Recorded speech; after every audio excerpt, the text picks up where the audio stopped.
ಕಾಲ್ತೊಳೆತದಲ್ಲಿ 11 ಮಂದಿ ಸಾವಿನ ಸುದ್ದಿ ಕೇಳಿ ಶಾಕ್ ಆಗಿಬಿಟ್ಟಿದ್ರ ಸಿಎಂ. ಕಿವಿಗೆ ಸುದ್ದಿ ಬೀಳ್ತಾನೆ ತೀವ್ರ ನೋವಿಗೆ ಒಳಗಾಗಿದ್ರ ಸಿದ್ದರಾಮಯ್ಯ ಅವರು. ಸಾವಿನ ಸುದ್ದಿ ಸಿದ್ದರಾಮಯ್ಯ ಅವರಿಗೆ ತಲುಪಿರೋದೇ ಲೇಟಾ ಅಂತ, ಅವರಿಗೆ ವಿಷಯ ಗೊತ್ತಾಗಿದ್ದೇ ಲೇಟಾ ಅಂತ ಇನ್ನೊಂದು ಪ್ರಶ್ನೆ ರೈಸ್ ಆಗ್ತಾ ಇದೆ. ಇದೀಗ ಅವರು ಒಂದು ವಿಧಾನಸೌಧ ಕಾರ್ಯಕ್ರಮದಲ್ಲಿ ಅವರಿದ್ದರು. ಅಷ್ಟೊತ್ತಿಗಾಗಲೇ ಚಿನ್ನಸ್ವಾಮಿ ಸ್ಟೇಡಿಯಮಲ್ಲಿ ಕಾಲ್ತೊಳೆತ ಶುರುವಾಗ್ಬಿಟ್ಟಿತ್ತ. ಜನ ಸತ್ತು ಹೋಗಿದ್ದಂಥ ವಿಚಾರ ಕೂಡ ಇತ್ತ. ಆ ಸುದ್ದಿ ಸಿದ್ದರಾಮಯ್ಯ ಅವರ ಕಿವಿಗೆ ಬೀಳಲೇ ಇಲ್ವಾ? ಸಾವಿನ ಸುದ್ದಿ ಸಿಎಂ ಸಿದ್ದರಾಮಯ್ಯ ಅವರ ಕಿವಿಗೆ ಬಿದ್ದಿದ್ದೇ ತುಂಬ ವಿಳಂಬವಾಗಿತ್ತು.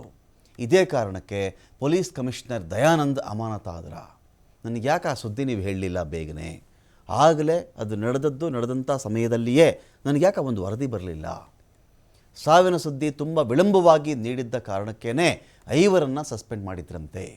ಸಾವಿನ ಸುದ್ದಿ ಒಂದು ವೇಳೆ ಬೇಗ ಗೊತ್ತಾಗಿದ್ದಿದ್ರೆ ವಿಧಾನಸೌಧದ ಕಾರ್ಯಕ್ರಮವನ್ನೇ ಕ್ಯಾನ್ಸಲ್ ಮಾಡ್ತಾ ಇದ್ರಂತೆ ಮುಖ್ಯಮಂತ್ರಿಗಳು. ಹಾಗಾದರೆ ಅವತ್ತಾಗಿದ್ದೇನಪ್ಪ?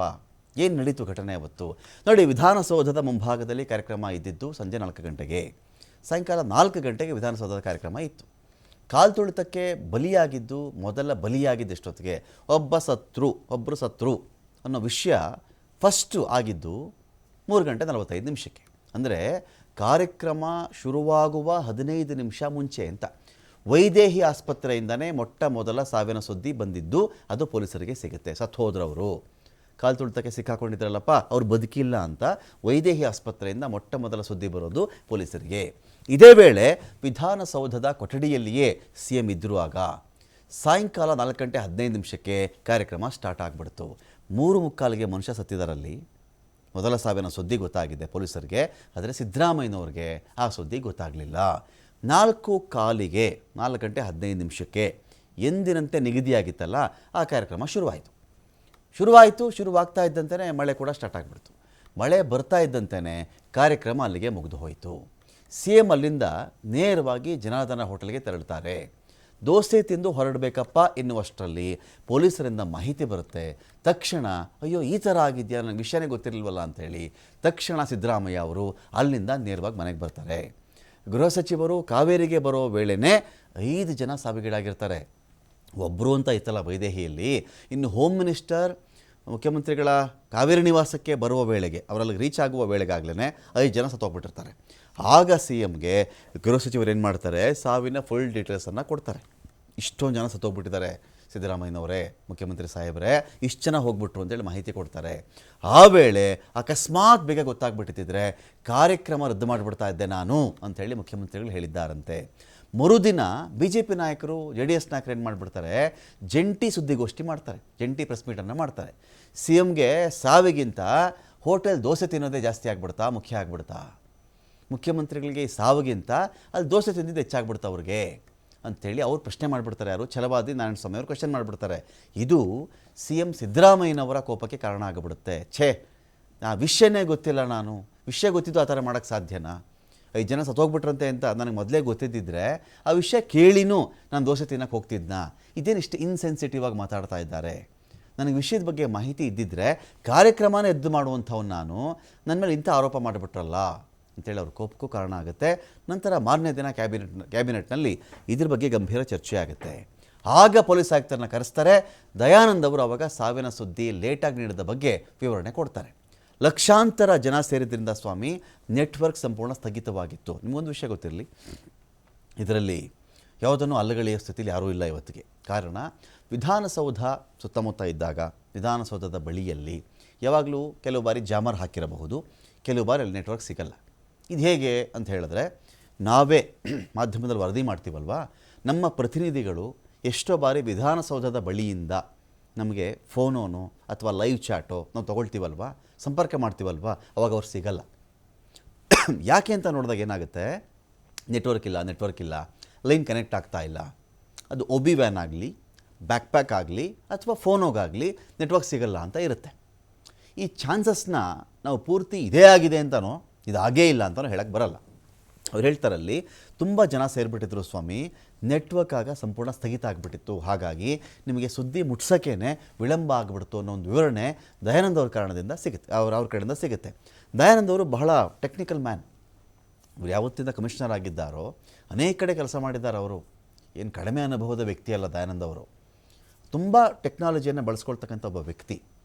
ಅವರಿಗೆ ಟೆಕ್ನಿಕಲ್ ಏನು ಸಮಸ್ಯೆ ಆಗಿದೆ ಅಂತ ಹೇಳಿ ತುಂಬ ಚೆನ್ನಾಗಿ ಮಾತಾಡಬಲ್ಲರು ಅವರು. ಒಂದು ಪಾರದರ್ಶಕ ವ್ಯವಸ್ಥೆ ತರಬೇಕು ಅಂತೇಳಿ ಬಹಳ ಪ್ರಯತ್ನ ಪಟ್ಟಂಥ ವ್ಯಕ್ತಿಯವರು. ಅವ್ರೇನು ಮಾಡ್ಬಿಡ್ತಾರೆ, ಸಾವಿರಾರು ಜನ ಇದ್ದಾರೆ, ಲಕ್ಷಾಂತರ ಜನ ಇದ್ದಾರೆ, ನೆಟ್ವರ್ಕ್ ಸ್ಥಗಿತ ಆಗಿಬಿಟ್ಟಿದೆ, ನಿಮಗೆ ಮೆಸೇಜ್ ರೀಚ್ ಆಗೋದು ಲೇಟ್ ಆಯಿತು ಅಂತ ಹೇಳಿ ದಯಾನಂದರು ವಿವರಣೆ ಕೊಡ್ತಾರೆ. ಈ ಲೇಟ್ ಆಯಿತು ಅನ್ನೋ ಕಾರಣಕ್ಕೇ ಅವರ ಸಸ್ಪೆಂಡ್ ಕೂಡ ಆಯಿತು.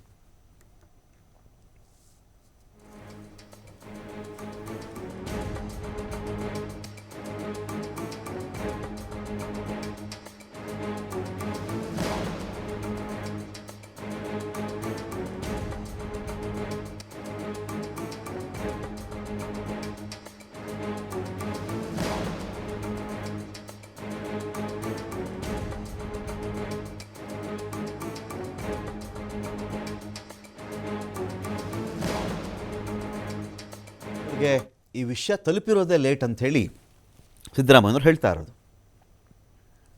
ನನಗೇನಂದ್ರೆ 3:45 ಈ ಥರ ಸಾವಾಗಿದೆ.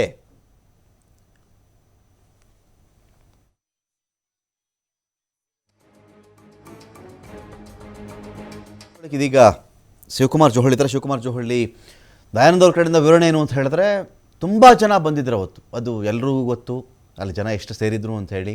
ವಿಧಾನಸೌಧದಲ್ಲಿ ನೀವು ಕೂಡ ಅವತ್ತು ಕವರ್ ಮಾಡ್ತಾಯಿದ್ರಿ ಶಿವಕುಮಾರ್ ಜೋಹಳ್ಳಿ, ಅವತ್ತು ನೀವು ವಿಧಾನಸೌಧ ಬಳಿಯಲ್ಲೇ ಇದ್ರಿ ನೀವು ಕೂಡ. ಇಲ್ಲಿ 3:45ಗೆ ಮೊದಲ ಸಾವಾಯಿತು, ವೈದೇಹಿ ಕಡೆಯಿಂದ ಒಂದು ಮಾಹಿತಿ ಬಂತು ಅನ್ನೋ ವಿಷಯ ಸಿದ್ದರಾಮಯ್ಯವ್ರಿಗೆ ತಲುಪೇ ಇಲ್ಲ. 4:15 ಕಾರ್ಯಕ್ರಮ ಶುರುವಾಗುತ್ತೆ. ಕಾರ್ಯಕ್ರಮ ಮುಗಿಸ್ಕೊಳ್ತಾರೆ ಅವರು. ಮುಗಿಸ್ಕೊಂಡು ಅವರು ದೋಸೆ ತಿನ್ನಕ್ಕೆ ಹೋಗ್ತಾರೆ. ಪ್ರಶ್ನೆ ಏನು ಬಂತು ಅಂತ ಹೇಳಿದ್ರೆ, ಈಗ ವಿರೋಧ ಪಕ್ಷಗಳು ಜಂಟಿಯಾಗಿ ಪ್ರೆಸ್ ಮೀಟ್ ಮಾಡಿದಾಗ ಸಾವಿನ ಸುದ್ದಿ ಗೊತ್ತಿದ್ರು ದೋಸೆ ತಿನ್ನಕ್ಕೆ ಹೋದ್ರು ಅನ್ನೋ ಆ್ಯಂಗಲಲ್ಲಿ ಮಾತಾಡಿದಾಗ ಸಿದ್ದರಾಮಯ್ಯವ್ರಿಗೆ ಹರ್ಟಾಗಿ ಕಮಿಷನರ್ ಅವ್ರನ್ನ ಸಸ್ಪೆಂಡ್ ಮಾಡಿದ್ದ ಹೇಗೆ ಅಂತ.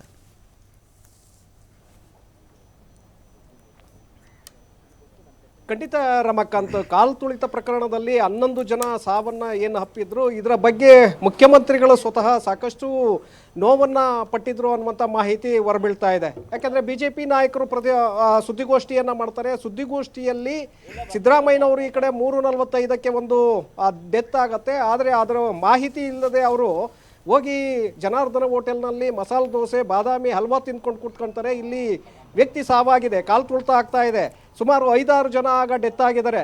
ಇದರ ಮಾಹಿತಿ ಇಲ್ವೇ ಸಿಎಂಗೆ ಯಾರು ಕೂಡ ಮಾಹಿತಿಯನ್ನು ಕೊಟ್ಟಿಲ್ವಾ? ಇಂಥ ಒಂದು ಸನ್ನಿವೇಶ ಇದ್ರೂ ಕೂಡ ಅವರು ಹೋಗಿ ದೋಸೆ ತಿಂತಾರೆ ಅಂದರೆ ಇದಕ್ಕೆ ಏನು ಹೇಳಬೇಕು ಅಂತೇಳಿ ಛಲವಾದಿ ನಾರಾಯಣ ಸ್ವಾಮಿ ಅವರು ಪ್ರಶ್ನೆಯನ್ನು ಎತ್ತುತ್ತಾರೆ. ಅಂದರೆ ಇಂತಹ ಶೋಕದ ಸಂದರ್ಭದಲ್ಲೂ ಕೂಡ ಇವರಿಗೆ ಮಸಾಲೆ ದೋಸೆ ಮುಖ್ಯ ಆಗತ್ತೆ ಬಿಟ್ಟರೆ ಇಲ್ಲಿನ ಒಂದು ಸನ್ನಿವೇಶದ ಬಗ್ಗೆ ಅವರು ಗಮನವನ್ನು ಹರಿಸೋದಿಲ್ಲ ಅನ್ನುವಂತಹ ಆರೋಪ ಛಲವಾದಿ ನಾರಾಯಣ ಸ್ವಾಮಿ ಅವರು ಮಾಡ್ತಾರೆ. ವಿಜಯೇಂದ್ರ, ಅಶೋಕ್ ಹಾಗೆ ಛಲವಾದಿ ನಾರಾಯಣ ಸ್ವಾಮಿ ಅವರು ಸುದ್ದಿಗೋಷ್ಠಿಯಲ್ಲಿ. ಸೊ ಇದು ಒಂದು ಕಡೆ ಮುಖ್ಯಮಂತ್ರಿಗಳಿಗೆ ಹರ್ಟ್ ಆದಂತೆ ಕಾಣಿಸುತ್ತೆ. ನಂತರ ಇದರ ಹಿಂದಿನ ಸನ್ನಿವೇಶಗಳು ಏನು ಅನ್ನುವಂಥದ್ದನ್ನು ನೋಡಿದಾಗ ಸಾಕಷ್ಟು ಮಾಹಿತಿಗಳು ಇವತ್ತು ಹೊರಗಡೆ ಬಂದಿದೆ. ಅದರಲ್ಲಿ ಒಂದು ಕಡೆ ಸಚಿವ ಸಂಪುಟದಲ್ಲಿ ಚರ್ಚೆಗಳಾಗುತ್ತೆ, ಮತ್ತೊಂದು ಕಡೆ ಸಚಿವರ ಜೊತೆ ಸಿದ್ದರಾಮಯ್ಯನವರು ಮಾತನಾಡುವಂಥ ಸಂದರ್ಭದಲ್ಲಿ ಈ ವಿಚಾರವನ್ನು ಹೇಳ್ತಾರೆ. 3:45ಕ್ಕೆ ಸಾವಿನ ಸುದ್ದಿ ಬರುತ್ತೆ.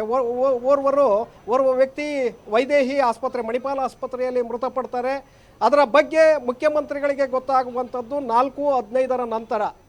ಸೊ ಅಲ್ಲಿಗೆ ಇಷ್ಟು ಸಮಯದಲ್ಲಿ ಏನಾಗುತ್ತೆ ಅಂದರೆ 3:45ಕ್ಕೆ ವ್ಯಕ್ತಿ ಸಾಯ್ತಾರೆ. ಈ ಕಡೆ ವಿಧಾನಸೌಧದಲ್ಲಿ 4 ಗಂಟೆಗೆ ಕಾರ್ಯಕ್ರಮ ಪ್ರಾರಂಭ ಆಗುತ್ತೆ. ಆದರೆ 4:15ಕ್ಕೆ RCB ಆಟಗಾರರು ಬರ್ತಾರೆ, ಮಳೆ ಬರುತ್ತೆ. ನಂತರ 10 ನಿಮಿಷಕ್ಕೆ ಅದನ್ನು ಕಾರ್ಯಕ್ರಮವನ್ನು ಮುಂದೂಡಲಾಗತ್ತೆ. ನಂತರ ಸಿದ್ದರಾಮಯ್ಯನವರು ನೇರವಾಗಿ ಕಾರ್ಯಕ್ರಮ ಮುಗಿತಲ್ಲ ಅಂಥೇಳಿ ಜನಾರ್ದನ ಹೋಟೆಲ್ಗೆ ಹೋಗ್ತಾರೆ. ಅಲ್ಲಿ ಮಸಾಲೆ ದೋಸೆಯನ್ನು ತಿಂತಾರೆ. ನಂತರ ಅಲ್ಲಿಂದ ಹೊರಡಬೇಕು ಅನ್ನುವಷ್ಟರಲ್ಲಿ ಒಂದು ಕಾಲ್ ಬರುತ್ತೆ. ಆ ಕಾಲ್ನಲ್ಲಿ ಈ ರೀತಿಯಾಗಿ ಓರ್ವರು ಸಾವನ್ನಪ್ಪಿದ್ದಾರೆ ಅನ್ನುವಂಥ ಒಂದು ಮಾಹಿತಿ ಪೊಲೀಸ್ ಇಲಾಖೆಯಿಂದ ಸಿದ್ದರಾಮಯ್ಯನವ್ರಿಗೆ ತಲುಪುತ್ತೆ. ತದನಂತರ ಅವರು ಈ ರೀತಿಯಾಗಿ ಆಗೋಯ್ತಾ ಅಂತೇಳಿ ಕಾವೇರಿಗೆ ಹೋಗ್ತಾರೆ. ಕಾವೇರಿಗೆ ಹೋಗುವಷ್ಟರಲ್ಲಿ ಗೃಹ ಸಚಿವರು ಪರಮೇಶ್ವರ್ ಅವರು ಕೂಡ ಕಾವೇರಿಗೆ ಭೇಟಿಯನ್ನು ಕೊಡ್ತಾರೆ. ಆ ಸಂದರ್ಭದಲ್ಲಿ 5 ಜನ ಸಾವಾಗಿರುತ್ತೆ. ಅದನ್ನು ಮುಖ್ಯಮಂತ್ರಿಗಳ ಗಮನಕ್ಕೆ ತರ್ತಾರೆ. ಸೊ ಇದು ಮುಖ್ಯಮಂತ್ರಿಗಳಿಗೆ ಹರ್ಟ್ ಆಗತ್ತೆ. ಅಂದರೆ 3:45 ವ್ಯಕ್ತಿ ಸಾವನ್ನು ಅಪ್ತಾರೆ, ಅದರ ಮಾಹಿತಿ ಇವ್ರಿಗೆ ಸಿಗುತ್ತೆ. ಅಂದರೆ ಯಾಕೆ ನನ್ನಿಂದ ಮುಚ್ಚಿಟ್ರು? ನನ್ನ ಗಮನಕ್ಕೆ ತಂದಿದ್ರೆ 4 ಗಂಟೆಗೆ ಪ್ರಾರಂಭ ಆಗ್ತಾ ಇದ್ದಂತಹ ಕಾರ್ಯಕ್ರಮವನ್ನು, ವಿಧಾನಸೌಧದಲ್ಲಿ ಆಗುವಂಥ ಕಾರ್ಯಕ್ರಮವನ್ನು ನಾನು ರದ್ದುಪಡಿಸ್ತಿದ್ದೆ. ನಮಗೆ ಇಂಪಾರ್ಟೆಂಟು ಕಾರ್ಯಕ್ರಮ ಅಲ್ಲ. ವ್ಯಕ್ತಿ ಅಲ್ಲಿ ಸತ್ತಿದ್ದಾರೆ, ಕಾಲು ತುಳಿತ ಆಗಿದೆ. ಈ ಕಾಲು ತುಳಿತದ ಬಗ್ಗೆನೇ ನನಗೆ ಮಾಹಿತಿಯನ್ನು ನೀಡದೇ ಇರುವಂತಹ ತಪ್ಪನ್ನು ಇವತ್ತು ಪೊಲೀಸ್ ಇಲಾಖೆ ಮಾಡಿದೆ ಅನ್ನುವಂಥ ಆಕ್ರೋಶ ಸಿದ್ದರಾಮಯ್ಯನವರಲ್ಲಿ ಬರುತ್ತೆ. ಸೊ ಹಾಗಾಗಿ ನಂತರ ಬೆಳಗ್ಗೆ ಅವತ್ತು ಮುಗಿಯುತ್ತೆ. ನಂತರದ ಬೆಳಗ್ಗೆ ಸಂಪೂರ್ಣವಾದಂಥ ಮಾಹಿತಿಗಳು ಸಿಗುತ್ತೆ. 11 ಜನ ಡೆತ್ ಆಗ್ತಾರೆ. ಬೆಳಗ್ಗೆ ಮತ್ತೆ ಸಚಿವರ ಜೊತೆ ಮುಖ್ಯಮಂತ್ರಿಗಳು ಸಭೆಯನ್ನು ಮಾಡ್ತಾರೆ. 11 ಗಂಟೆಗೆ ವಿಧಾನಸೌಧದ ಪ್ರತಿಪಕ್ಷ ನಾಯಕರ ಕಚೇರಿಯಲ್ಲಿ ವಿಜಯೇಂದ್ರ, ಅಶೋಕ್, ಛಲವಾದಿ ನಾರಾಯಣಸ್ವಾಮಿ ಅವರು ಸುದ್ದಿಗೋಷ್ಠಿಯನ್ನು ಮಾಡ್ತಾರೆ. ಸರ್ಕಾರದ ವಿರುದ್ಧ ಆಕ್ರೋಶಗಳನ್ನು ಹೊರಹಾಕ್ತಾರೆ. ಸಿದ್ದರಾಮಯ್ಯನವರ ಮಸಾಲೆ ದೋಸೆಯ ಬಗ್ಗೆ ಅಲ್ಲಿ ಪುನರಾವರ್ತನೆಯನ್ನು ಮಾಡ್ತಾರೆ. ಸೊ ಇದಾದ ನಂತರ ಸಂಜೆ ಮಧ್ಯಾಹ್ನ 3 ಗಂಟೆಗೆ ಕ್ಯಾಬಿನೆಟ್ ಸಭೆ ನಡೆಯುತ್ತೆ ರಮಕಾಂತ್. ಕ್ಯಾಬಿನೆಟ್ನಲ್ಲಿ ಮತ್ತೆ ಚರ್ಚೆ ಆಗುತ್ತೆ. ಇದರ ಬಗ್ಗೆ ಸುಮಾರು 1-1.5 ಗಂಟೆಗಳ ಕಾಲ ಕ್ಯಾಬಿನೆಟ್ನಲ್ಲಿ ಕಾಲು ತುಳಿತ ಪ್ರಕರಣದ ಬಗ್ಗೆ ಚರ್ಚೆ ಆಗುತ್ತೆ. ಪೊಲೀಸ್ ಅಧಿಕಾರಿಗಳನ್ನು ಕರೀತಾರೆ, ಕಾನೂನು ಅಧಿಕಾರಿಗಳನ್ನು ಮುಖ್ಯಮಂತ್ರಿಗಳು ಕರೀತಾರೆ, ಕೆಲವು ಸಚಿವರ ಜೊತೆ ಪ್ರತ್ಯೇಕವಾಗಿ ಮಾತುಕತೆಯನ್ನು ಮಾಡ್ತಾರೆ. ಆ ಸಂದರ್ಭದಲ್ಲಿ ನೀವು ನನ್ನ ಗಮನಕ್ಕೆ ಯಾಕೆ ತರಲಿಲ್ಲ, 3:45ಕ್ಕೆ ಅಲ್ಲಿ ಡೆತ್ ಆಗಿದೆ ಅಂತೇಳಿ ಆಸ್ಪತ್ರೆ ನಿಮಗೆ ರಿಪೋರ್ಟನ್ನು ಕೊಡುತ್ತೆ, ನೀವು ನನ್ನಿಂದ ಮುಚ್ಚಿಟ್ಟಿದ್ದು ಯಾಕೆ ಅಂತೇಳಿ ದಯಾನಂದ ಅವರನ್ನು ಪ್ರಶ್ನೆ ಮಾಡ್ತಾರೆ ಮುಖ್ಯಮಂತ್ರಿಗಳು. ಪೊಲೀಸು ಕಮಿಷನರ್ ಆಗಿರ್ತಾರೆ, ಅವರನ್ನು ಪ್ರಶ್ನೆ ಮಾಡ್ತಾರೆ. ಆಗ ದಯಾನಂದ ಅವರು ಕೂಡ ಕೆಲವು ವಿವರಣೆಗಳನ್ನು ಕೊಡ್ತಾರೆ. ಸರ್, ವಿಧಾನಸೌಧದ ಮುಂಭಾಗ ಸುಮಾರು 1.5 ಲಕ್ಷ ಜನ ಬಂದಿದ್ದಾರೆ. ಚಿನ್ನಸ್ವಾಮಿ ಸ್ಟೇಡಿಯಂ ಬಳಿ ಸುಮಾರು 2 ಲಕ್ಷ ಜನ ಸೇರಿದ್ದಾರೆ. ಆ ಜನ ಸೇರ್ಪಡೆ ಆಗಿರೋದ್ರಿಂದ ಅಲ್ಲಿ ನೆಟ್ವರ್ಕ್ ಯಾವುದು ಕೂಡ ಬರ್ತಾ ಇರಲಿಲ್ಲ. ಹಾಗಾಗಿ ನಾವು ನಿಮಗೆ ಮಾಹಿತಿ ಆ ಕಾರಣವನ್ನು ಶಿವು ವಿಳಂಬ ಆಗಿದೆ. ಆ ಕಾರಣವನ್ನು ಕೂಡ ವಿಚಾರವನ್ನು ಹೇಳ್ತಾರೆ. ಆ ಕಾರಣವನ್ನು ಕೂಡ ನಾವು ಸಂಪೂರ್ಣವಾಗಿ ಅಲ್ಲಗಳೆಯೋಕ್ಕಾಗಲ್ಲ. ಏನಾಗುತ್ತೆ ಅಂದರೆ ಯಾವುದೇ ಒಂದು ಸರ್ವಿಸ್ ಪ್ರೊವೈಡರ್ ಸಂಸ್ಥೆ ಇರ್ತಾವಲ್ವಾ, ಏನಾಗುತ್ತೆ ಅಂದರೆ ಶಿವು, ಒಂದು ಎಕ್ಸಾಂಪಲ್ಗೆ ಹೇಳ್ತಾ ಇದ್ದೀನಿ ನಾನು. ಸಪೋಸು ಯಾವುದೋ ಒಂದು ಸರ್ವಿಸ್ ಕೊಡುವಂತಹ ಯಾವುದೋ ಫೋನ್ಗೆ ನೆಟ್ವರ್ಕ್ ಕೊಡಬೇಕಪ್ಪ, ಒಂದು ಸಿಮ್ ಕಾರ್ಡ್ ಕೊಡಬೇಕು ಅಂದರೆ ಆ ಸಂಸ್ಥೆಗೆ ಸರ್ಕಾರದ ಕಡೆಯಿಂದ ಅಧಿಕೃತವಾಗಿ 10 ಲಕ್ಷ ಜನರಿಗೆ ನಾನು ಕೊಡಬಲ್ಲೆ ಅಂತ ಒಂದು ಪರ್ಮಿಷನ್ ತೊಗೊಂಡಿರ್ತಾರೆ. ಉದಾಹರಣೆಗೆ ಹೇಳ್ತಾ ಇದ್ದೀನಿ ನಾನು. 10 ಲಕ್ಷ ಜನ ಅಂತ ಪರ್ಮಿಷನ್ ತೊಗೊಂಡು ಆ ಸಂಸ್ಥೆ ಏನು ಮಾಡಿರ್ತಾರೆ, 18 ಲಕ್ಷವೋ 15 ಲಕ್ಷವೋ ಜನರುಗಳಿಗೆ ಸಿಮ್ಮನ್ನು ಡಿಸ್ಟ್ರಿಬ್ಯೂಟ್ ಮಾಡುತ್ತದು. ಇದು ಹೇಗೆ? ಪರ್ಮಿಷನ್ ಇರೋದೇ 10 ಲಕ್ಷ ಅಲ್ವಾ, 15 ಲಕ್ಷ ಸಿಮ್ ಹೇಗಾಯಿತು ಅಂತ ಬಂದಾಗ ಅವ್ರು ಏನು ಮಾಡ್ತಾರೆ, ಅವ್ರು ಲೆಕ್ಕಾಚಾರ ಹೆಂಗೆ ಹಾಕಿರ್ತಾರೆ ಅಂದರೆ ಬಿಸ್ನೆಸ್ ಪರ್ಪಸ್ ಆಗಿ 10 ಲಕ್ಷ ಜನಕ್ಕೆ 10 ಲಕ್ಷ ಜನ ಒಟ್ಟಿಗೆ ಮಾತಾಡಲ್ಲ, ಒಟ್ಟೊಟ್ಟಿಗೆ ಯಾರೂ ಮಾತಾಡ್ತಿರಲ್ಲ. ಹಾಗಾಗಿ ಯಾವಾಗಲೂ 7 ಲಕ್ಷ 8 ಲಕ್ಷ ಜನ ಯಾವಾಗಲೂ ಸಂಪರ್ಕದಲ್ಲಿ ಇರ್ತಾರೆ. ಅವರು ಸರ್ವೀಸಲ್ಲಿ ಯಾರ್ಯಾರು ಇರ್ತಾರೋ, ಅದು ವಾಟ್ಸಪ್ ಮಾಡ್ತಾರೋ ಅಥವಾ ಸೋಷಿಯಲ್ ಮೀಡಿಯಾ ಯೂಸ್ ಮಾಡ್ತಿರ್ತಾರೋ, ಕರೆ ಮಾಡ್ತಿರ್ತಾರೋ, ವಿಡಿಯೋ ಕಾಲ್ ಮಾಡ್ತಿರ್ತಾರೋ, ಬೇರೆ ವಿಚಾರ. ವಿಧಾನಸೌಧ ಮುಂದೆ ಬಂದಾಗಲೂ ಅಷ್ಟೇ 1 ಲಕ್ಷ 2 ಲಕ್ಷ ಎಲ್ಲ ಬಂದಿದ್ದರೆ ಯಾರೋ ವಿಡಿಯೋ ಕಾಲ್ ಮಾಡ್ತಿರ್ತಾರೆ. ನಾನು ಇಲ್ಲಿದ್ದೀನಿ ನೋಡಿ, ಅಲ್ಲಿದ್ದೀನಿ ನೋಡಿ, ನಾನು ಕಂಬ ಹತ್ತುಬಿಟ್ಟಿದ್ದೀನಿ, ಮರ ಹತ್ತುಬಿಟ್ಟಿದ್ದೀನಿ, ನಾನು ಇಲ್ಲಿ ಎಗರಾಡ್ತಾ ಇದ್ದೀನಿ, ಇಲ್ಲಿ ಬಸ್ ಮೇಲೆ ಕೂತಿದ್ದೀನಿ, ಕುಣಿತಾ ಇದ್ದೀನಿ, ಹೇಳಬೇಕಲ್ಲ, ಅಪ್ಡೇಟ್ ಕೊಡಬೇಕಲ್ಲ, ಇಲ್ಲ ವಿಡಿಯೋ ಮಾಡ್ತಿರ್ತಾರೆ, ಕಳಿಸ್ತಾ ಇರ್ತಾರೆ. ಈ ಥರ ಎಂಗೇಜ್ ಆಗಿದ್ದಾಗ ನೆಟ್ವರ್ಕ್ ಸಿಗಲಿಲ್ಲ ಅನ್ನೋದು ಕೂಡ ವ್ಯಾಲಿಡ್ ರೀಸನ್ನೇ ಇರಬಹುದೇನೋ ಅಂತ. ಖಂಡಿತ ರಮಕಾಂತ್, ಯಾಕೆಂದ್ರೆ ನಾವು ಕೂಡ ಅವತ್ತು ಕಾರ್ಯಕ್ರಮದಲ್ಲಿ ಭಾಗಿಯಾಗಿದ್ವಿ. ನಾವು ಕೂಡ ವಿಧಾನಸೌಧದಲ್ಲಿ ಇದ್ದಂತಹ ಸಂದರ್ಭದಲ್ಲಿ ನಮ್ಮ ವಾಟ್ಸಾಪ್ ಇರಬಹುದು ಅಥವಾ ಫೋನ್ ಕರೆಗಳು ಕೂಡ ಅವತ್ತು ಹೋಗ್ತಾ ಇರಲಿಲ್ಲ, ವಾಟ್ಸಾಪ್ ಮೆಸೇಜ್ಗಳು ಕೂಡ ಹೋಗ್ತಾ ಇರಲಿಲ್ಲ, ಅಷ್ಟರ ಮಟ್ಟಿಗೆ ಸ್ಥಗಿತ ಆಗಿತ್ತು. ಸೊ ಅದನ್ನ ಕಮಿಷನರ್ ಅವರು ಸರಿಯಾದಂತ ವಿವರಣೆಯನ್ನ ಕೊಟ್ಟಿದ್ದಾರೆ. ಅದರ ಜೊತೆಗೆ ಪೊಲೀಸ್ ಇಲಾಖೆಯಲ್ಲಿ ಹಂತ ಹಂತವಾಗಿ ಮೆಸೇಜು ರವಾನೆ ಆಗುತ್ತೆ ಅನ್ನುವಂಥದ್ದನ್ನು ಕೂಡ ಅಲ್ಲಿ ವಿವರಣೆಯನ್ನ ಕೊಟ್ಟಿದ್ದಾರೆ. ಪೊಲೀಸ್ ಕಾನ್ಸ್ಟೇಬಲ್ ಅವರ ಗಮನಕ್ಕೆ ಈ ವ್ಯಕ್ತಿ ಸತ್ತಿದ್ದಾರೆ ಅನ್ನುವಂತ ಮಾಹಿತಿ ಬರ್ತಿದ್ದಾಗೆ ಅವರು ನೇರವಾಗಿ ಮುಖ್ಯಮಂತ್ರಿಗಳಿಗೆ ಕೊಡೋದು ಬರೋದಿಲ್ಲ. ಅವರು ಮೊದಲು ASI ಅವರ ಗಮನಕ್ಕೆ ತರಬೇಕಾಗತ್ತೆ, ಅವರು PSI ಅಥವಾ ಇನ್ಸ್ಪೆಕ್ಟರ್ ಗಮನಕ್ಕೆ ತರಬೇಕಾಗತ್ತೆ, DCP, ನಂತರ ಆಯುಕ್ತರು, ಆ ನಂತರ ಹೋಮ್ ಮಿನಿಸ್ಟರ್ ಮತ್ತೆ ಮುಖ್ಯಮಂತ್ರಿಗಳ ಗಮನಕ್ಕೆ ಹೋಗಬೇಕಾಗತ್ತೆ. ಸೊ ಇಲ್ಲೂ ಕೂಡ ಹಂತ ಹಂತವಾಗಿ ಅದು ಹೋಗ್ಬೇಕಾಗಿರೋದ್ರಿಂದ ಇಲ್ಲೂ ನಮಗೆ ವಿಳಂಬ ಆಗಿದೆ, ಆ ಕಾರಣಕ್ಕೆ ನಿಮಗೆ ತಲುಪಿಸೋದಕ್ಕೆ ಸಾಧ್ಯ ಆಗಿಲ್ಲ ಅನ್ನುವಂಥ ವಿಚಾರವನ್ನ ಸ್ಪಷ್ಟವಾಗಿ ದಯಾನಂದ ಅವರು ಹೇಳ್ತಾರೆ. ಆದ್ರೆ ಯಾವಾಗ ಇಷ್ಟು ದೊಡ್ಡ ಮಟ್ಟದ ಅವಾಂತರ ಆಗತ್ತೆ, ಮತ್ತೆ ಒಂದು ನನಗೆ ಅಟ್ಲೀಸ್ಟ್ ಇಲ್ಲಿಗೆ ನೀವು ಬಂದು ನನ್ನ ಗಮನಕ್ಕೆ ತರಬಹುದಾಗಿತ್ತು ಅನ್ನುವಂಥದ್ದು ಮುಖ್ಯಮಂತ್ರಿಗಳ ಅಭಿಪ್ರಾಯ. ಜೊತೆಗೆ ರಾಜ್ಯದ ಜನರಿಗೆ ಬೇರೆ ಸಂದೇಶ ಹೋಗಿದೆ, ಸರ್ಕಾರಕ್ಕೆ ಕೆಟ್ಟ ಹೆಸರು ಬಂದಿದೆ ಅನ್ನುವಂತ ಕಾರಣವನ್ನ ಮುಂದಿಟ್ಕೊಂಡು ದಯಾನಂದ ಅವರನ್ನು ಕೂಡ ಸಸ್ಪೆಂಡ್ ಮಾಡಲಾಗತ್ತೆ ರಮಕಾಂತ್. ಇಷ್ಟೆಲ್ಲ ವಿವರಣೆಗಳನ್ನ ಕೊಟ್ಟರು ಕೂಡ ಸಸ್ಪೆಂಡ್ ಅನ್ನ ಮಾಡಲಾಗತ್ತೆ. ನಂತರ DK ಶಿವಕುಮಾರ್ ಅವರನ್ನು ಕೂಡ ಇದೇ ವಿಚಾರದಲ್ಲಿ ಅವರು ತರಾಟೆಗೆ ತೆಗೆದುಕೊಳ್ತಾರೆ ಸಿದ್ದರಾಮಯ್ಯನವರು. ಯಾಕೆಂದ್ರೆ ನಾವು HALಗೆ ನೀವು ತರಾತುರಿಯಲ್ಲಿ ಹೋಗ್ತೀರಿ, ಅವರನ್ನ ರಿಸೀವ್ ಮಾಡ್ಕೊಳ್ತೀರಿ, ನೀವು ಹೋಗ್ಬಾರ್ದಾಗಿತ್ತು ಅಲ್ಲಿ. ಯಾಕೆಂದ್ರೆ ಅಲ್ಲಿ ಪ್ರೋಟೋಕಾಲ್ ಇರಲಿಲ್ಲ, ನೀವು ಹೋಗೋದಕ್ಕೆ ಅಧಿಕಾರಿಗಳನ್ನ ಅಲ್ಲಿ ನೇಮಿಸಲಾಗಿತ್ತು, ಅವ್ರು ಹೋಗ್ಬೇಕಾಗಿತ್ತು. ಆದ್ರೆ ನೀವು ಅಲ್ಲಿ ಹೋಗಿದ್ದು ಕೂಡ ತಪ್ಪಾಗಿದೆ ಅನ್ನುವಂಥ ವಿಚಾರವನ್ನು ಅವರ ಗಮನಕ್ಕೆ ತರ್ತಾರೆ. ಆಗ DK ಶಿವಕುಮಾರ್ ಅವರು ಯಾವುದೇ ಉತ್ತರವನ್ನು ಕೊಡೋದಿಲ್ಲ, ಸೈಲೆಂಟ್ ಆಗಿರ್ತಾರೆ. ಸೊ ಇದಿಷ್ಟು ಅವತ್ತು ಸಂಪುಟ ಸಭೆಯಲ್ಲಿ ನಡೆಯುತ್ತೆ.